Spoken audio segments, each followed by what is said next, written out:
Greetings everyone, this is Elijah from Financial Anatomy, and this is a place where you learn how to take control of your financial destiny. On this channel we talk about apps involving money, and we're going to be talking about the Kraken app and how you can link a debit card to your account. So we're going to start off by opening the Kraken app up, and then you want to click on the account button at the bottom right of the screen. From here, click on Payment Methods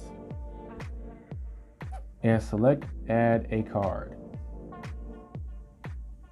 From here, you just enter the debit card that you would like to use to add money using the Kraken app. Once you're finished, click on Next, and Kraken will begin adding your card. And boom, your card has been added. That in a nutshell covers exactly how to add a debit card to your Kraken account using the app. If you have any other questions or comments, feel free to leave them in the comment section below. I'll catch you in the next video. Don't forget to like the video if you found value in it. It greatly helps me out with the YouTube algorithm. And don't forget to subscribe if you're new. In closing, don't forget to get out there and take control of your financial destiny, and I'll see y'all later.